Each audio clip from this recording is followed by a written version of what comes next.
Bismillahirrahmanirrahim. Assalamualaikum warahmatullahi wabarakatuh. Salam sejahtera bagi kita semua.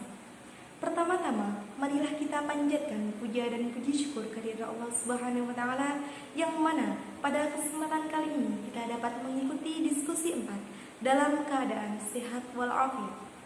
Amin amin ya rabbal alamin. Yang terhormat kepada Bapak Muhammad Jailani Al-Pansari selaku tutor mata kuliah Bahasa Indonesia. Dan tak lupa kepada teman-teman seperjuangan yang insya Allah dirahmati oleh Allah Subhanahu wa taala. Baik, pada kesempatan kali ini saya akan menjelaskan diskusi saya tentang COVID-19 atau yang disebut dengan virus corona. Pengertian virus corona COVID-19. Infeksi virus corona disebut dengan COVID-19 dan pertama kali ditemukan di kota Wuhan, China pada akhir Desember 2019. Virus ini menular dengan sangat cepat dan telah menyebar di hampir semua negara, termasuk di Indonesia. Hanya dengan waktu beberapa bulan saja.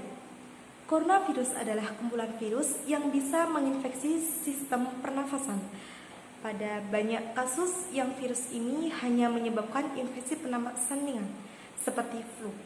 Namun, virus ini juga bisa menyebabkan infeksi pernafasan berat, seperti infeksi paru-paru.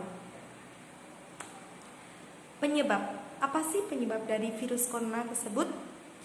Infeksi virus corona COVID-19 disebabkan oleh coronavirus, yaitu kelompok virus yang menginfeksi sistem pernafasan. Pada sebagian besar kasus coronavirus hanya menyebabkan infeksi pernafasan saja, seperti pernafasan ringan, seperti flu. Akan tetapi, virus ini juga bisa menyebabkan infeksi pernafasan berat, seperti pneumonia. Ada dugaan bahwa virus corona awalnya diturunkan dari hewan ke manusia. Namun kemudian diketahui bahwa virus corona juga kemudian diidentifikasi bahwa penularannya tersebut dari manusia ke manusia. Gejala virus corona. Pada kasus yang lebih parah, infeksi dapat menyebabkan kesulitan bernafas. Walaupun jarang terjadi, penyakit ini bisa berakibat fatal. Gejala-gejala ini mirip dengan flu atau pilek biasa, yang jauh lebih umum daripada COVID-19. Namun, itulah diperlukan pengujian lebih lanjut untuk mengetahui apakah seseorang mengidentifikasi infeksi coronavirus. Gejala umum dapat berupa demam, batuk, sesak nafas. Setelah itu, gejala dapat hilang dan sembuh atau malah memberat. Penderita dengan gejala yang berat ini bisa mengalami demam tinggi, batuk berdahak, bahkan sesak nafas, dan nyeri dada.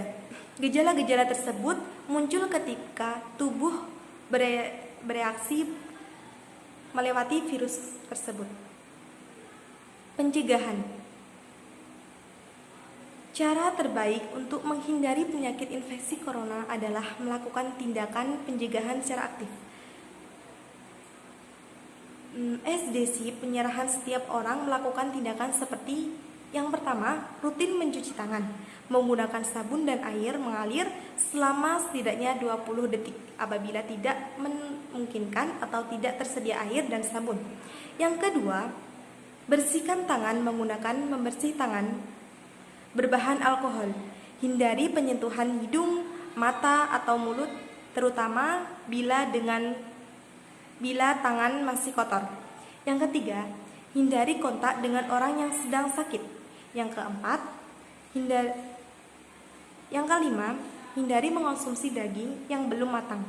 Yang keenam, istirahat yang cukup. Juga dapat membantu menjaga kondisi tubuh agar tetap bugar dan terhindar dari infeksi virus corona. Setiap orang yang mengalami gejala penyerupaan infeksi corona, jangan ragu untuk segera berkonsultasi dengan tenaga kesehatan untuk memastikan penyebabnya.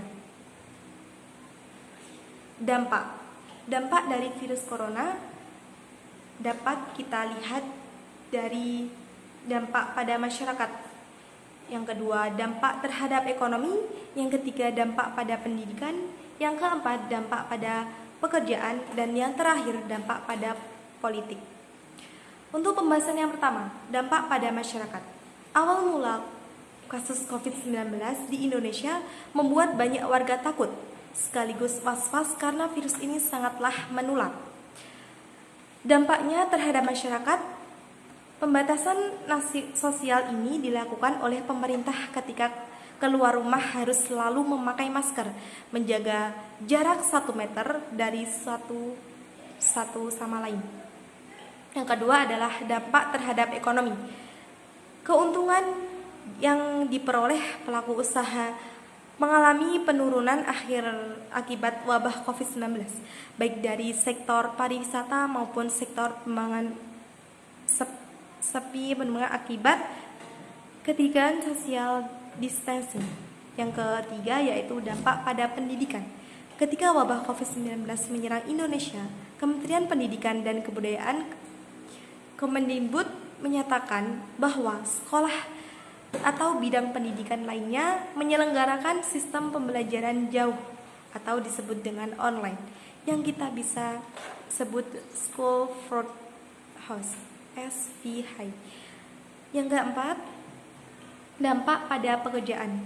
Tidak hanya sekolah yang dilakukan secara online, namun di tempat kerja sistem workshop from home juga diterapkan. Hal ini diterapkan pada orang yang bekerja di area perkantoran.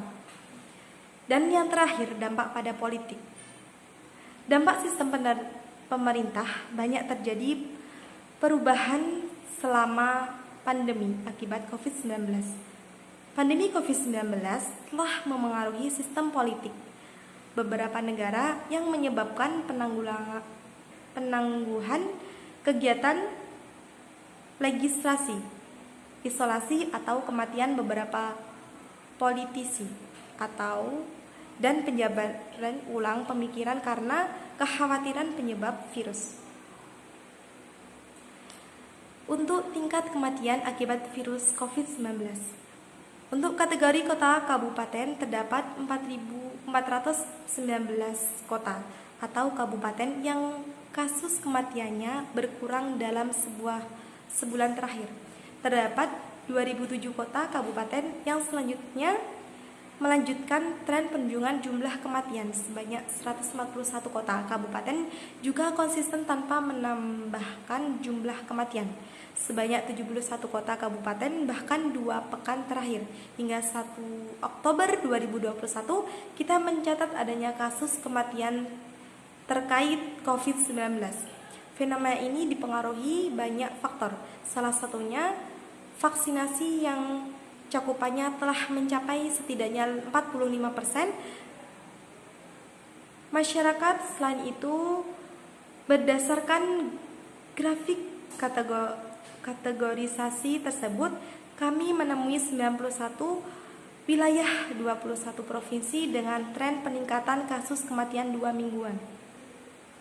Sebanyak 68 kota atau kabupaten di antaranya kondisi dengan angka penambahan kasus kematian terkait COVID-19 sebelumnya sebanyak 23 kota atau kabupaten di Sulawesi Selatan, Sumatera Utara, dan Aceh menjadi 3 daerah teratas yang menunjukkan tren peningkatan angka kematian. Kabupaten Langkat, Kota Gorontalo, dan Kabupaten Luwu menjadi 3 kota kabupaten dengan tren pertambahan jumlah kematian tersebut 2 pekan terakhir. Nah, itulah gagasan dari saya. Ada kurang lebihnya saya mohon maaf. Terima kasih kami sampaikan. Wassalamualaikum warahmatullahi wabarakatuh.